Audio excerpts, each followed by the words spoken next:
Sandra here. I thought I'd show you how to cope with importing some of my SVG designs. I'll give my designs freely, but I always give them in SVG format. And when you import an SVG into software, it sometimes doesn't come in at the same size that I actually made it. So if it's very important that the file is the correct size, what I intend to do from now on in is to put a bounding box around it. And then I will simply tell you what the measurement of the bounding box height or width is. So as an example, come up to here, go to File and Import File from my desktop. And where's my file? Here we go. PopUP Box Base Design. Click on Open. And go for editable artwork because, well, then you can edit it if you need to. And just go to apply. Now, as you can see, this does not fit on the mat, but when you look at the size here, it certainly should do. So without doing anything else to it at all, and this is important, do not do anything else to this before you do it. The total height says 28.4. So in this area here, we select that.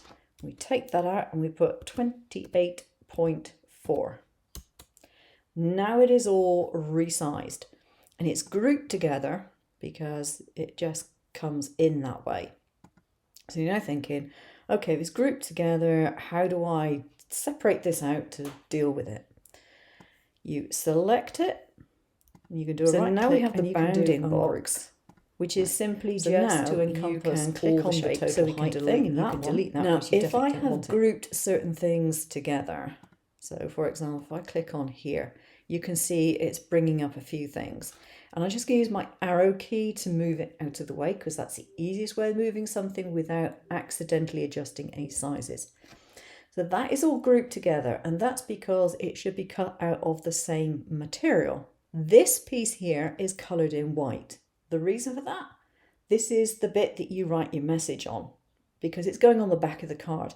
So I've put a fill in it to differentiate it from the rest of the design. Okay, so we can pick that one up and we can move it to one side. Now when it comes to these bits, there's my little handle. I can move these around. These are my pattern pieces, my decorative panels, if you like, so we can move those out of the way. And then we have our main piece. Now, I don't know how easily you can see it on screen, but I have different lines there for my score lines than I have for my outer lines, which are obviously solid cut lines. So what I would do is just go to Send Design, Artwork that fits on the page, which is just this bit, which is fine. Use the current matte page location or move each color to origin, whatever. I want to use the current matte page location, or at least keep them grouped together because I've got score lines in there. And obviously I want those in the right place. So just go to send. So now it comes up, I have my score lines in lime here, and I have my outer cut line in black. Now I would choose, every time I do this, I choose to do my score lines first. These are actually set to dashed lines. So these will actually do dashed lines, and if I put that down to a lower pressure, that will be just fine. If you do your cut first, sometimes it's more difficult to keep your item in the exact place on the mat where you placed it. It might possibly move once you've cut it. So that's a reason for doing your score lines first. So then I would go to my cutting lines and I would move the force up for that. In this particular case, I use about 65. I've got quite a heavy duty card. And then it cuts. So that's how you deal with it. And then you go back to your design and you move this one out the way and you put something else on your mat and whatever material it is that you're cutting out. But that's the important stage, to make sure that file is resized. If you're just doing a card, maybe it doesn't make any difference, but if you're doing anything with 3 dimensions and score lines in it, yes, it probably does make a difference how you resize it. So I'm going to go ahead now, I'm going to make my card, and then you'll get the file. See you soon. I've been asked how to make these box cards that actually pop up when you take them out of an envelope. It isn't difficult to do at all, and I will in fact give you a basic file down below so that you can download that. When you've got your bits cut out, you should have these. There are two of these peculiar looking things. This is the same one but folded. There are three what I call straps. Those go inside the box to house all your various bits and pieces you're decorating with. And then here is the base of the box. Now I've included the decor panels as well, so you get this shape and the shape for the fold outs there, and a shape for the back of it so you can write your message, etc. I'm just showing you how to put this card together. So with this one, you want to fold these vertical lines to the inside where your score lines actually are. The reason for folding them to the inside is you want to avoid any stress on the card, and that is the best way of doing it. There is a score line for this tab as well. And as in most cards, you just want to go over it with a bone folder and get your score lines settled in nicely. So that leaves you with this, and then you need to turn your petals, as I like to call them, to the outside. So the back of this is this piece here. It has no score lines across the top. The other three do, so you can just lightly bend them and fold them back. So that's your basic box shape already done.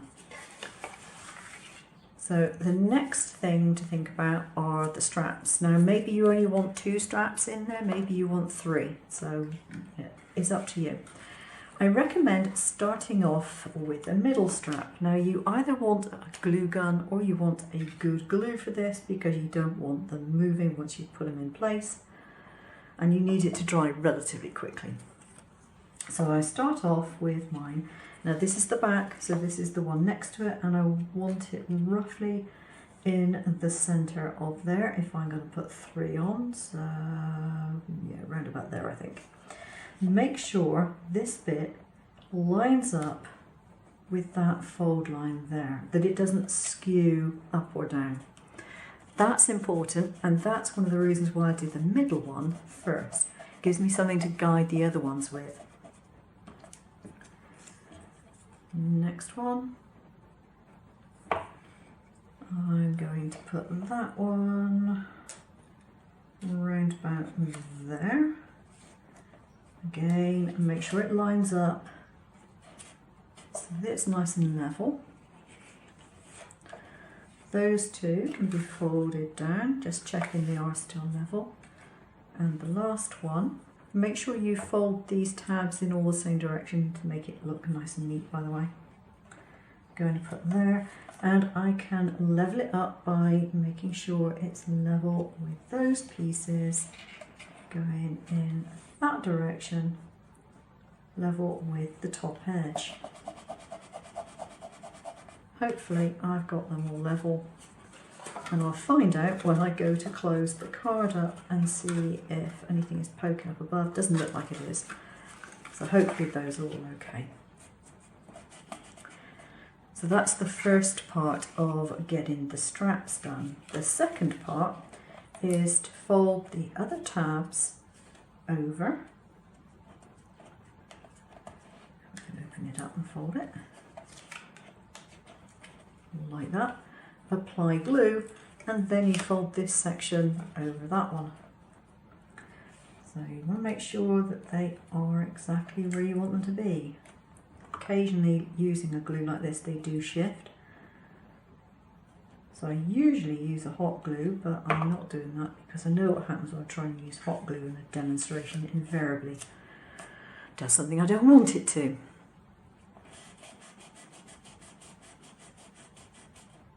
There we go. So before you close your card up, test that those are where they should be. And that's fine, I don't have a problem with that, that looks perfectly okay. And now that I've got that in place, what I can do is put some glue on this tab here. Try and get it reasonably close to the fold line. Pop that inside, flatten it down, and then press down. Now, if I was doing this as a full-featured box, I would put my decor panels on before I actually put all this together, but this one is just going to be the base. I'm not doing any decoration on it at the moment, at least. So that's how it is, but this won't just automatically pop up when you take it out of the envelope. That's where these come in. So one of these, and only one, you want to glue the inside of this.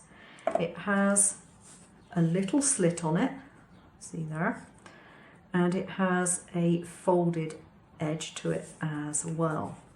Doesn't make any difference which one you glue, just glue one of them. This one gets folded in exactly the same way, but you do not glue it. I mean, you can put some glue in that bit if you want, but you know, don't glue the rest of it together. What you want to do is just slide the one into the other, like so. You're thinking, well, this is a bit peculiar, isn't it? And yes, I agree, it is a tad peculiar. But what's going to happen is you're going to get a elastic band, and it's going to go over it. Whoops. Won't do it at the moment because it's not in the right position. But those little slots there are going to hold an elastic band.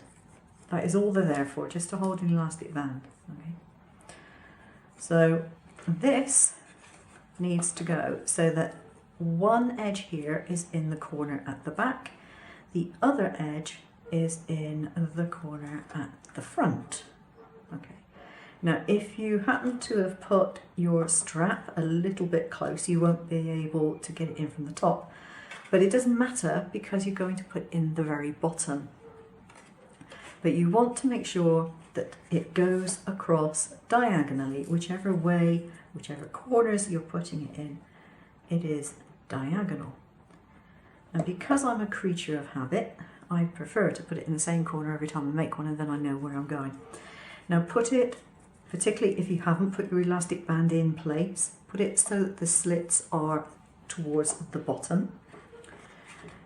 Now I tend to put one side in the very back left on the bottom of the card, and then when that's done and when it's in place and it's nice and dry, I can pull the other side over to the other diagonal corner and stick it into that corner as well. And just stick into that corner like that. Okay, if I had hot glue on here it would be instant, which would make it a little bit easier. So now if you look at this, to flatten it you simply squeeze it shut, you put it in the envelope, and that's all you have to do. But when you get it out of the envelope it pops open, and that's all there is to it. It's really that simple. Now if you want to get extra technical, I do have videos where I've actually put lights in these things. To put your designs in there, your decorative elements. Now what I tend to do is do little strips of acetate, cut those all up, get all my various elements printed, cut and coloured, whatever I'm doing with it, and then I just position them as I think fit. Now what you do have to be careful when you're doing this and you have this piece in the bottom is it will only fold one way. It's only going to fold in that direction. You cannot fold it from right to left because that strut is there. So you can only fold it in that way. So if you want to hide all your elements, you have to make sure that they are not visible outside of this area. But you can easily do that when you're making your various decorative elements and putting them in. So that's it, that's how you do it, and I hope you find that useful. As I said, it's a great effect. You can create some really extraordinarily elaborate looking cards with this method and still not have a hard time doing it. Okay, that's it for today. Thanks for watching. Take care.